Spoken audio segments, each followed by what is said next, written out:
Ma è stata una partita stranissima perché primo tempo fino a, diciamo, ai gol è stata una partita combattuta, azioni da parte loro, ma anche azioni da parte nostra ci siamo mangiati dei gol incredibili e poi c'è stato il loro vantaggio, il secondo gol in un momento in cui noi stavamo forzando tanto, poi abbiamo avuto degli infortuni durante la partita perché durante le fasi di gioco abbiamo perso prima Marrocco, poi Seferi, poi Pisapia, quindi insomma sono tre pedine importanti per noi. Poi lì siamo usciti fuori come gruppo,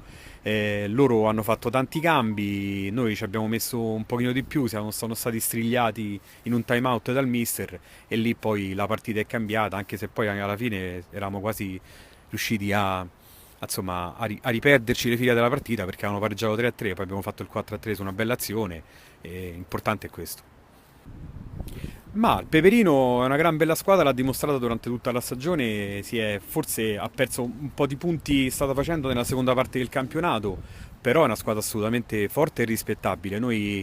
andremo lì sapendo di avere il vantaggio dei due risultati, cioè sia della vittoria che del pareggio, che ci permetterebbero di accedere ai playoff. Speriamo di fare il nostro e di farlo con un pochino più di concentrazione proprio rispetto a quello che è stato fatto stasera. Speriamo di recuperare dei giocatori e stiamo a vedere, insomma, comunque andiamo lì per giocarci la nostra partita e per raggiungere l'obiettivo dei playoff.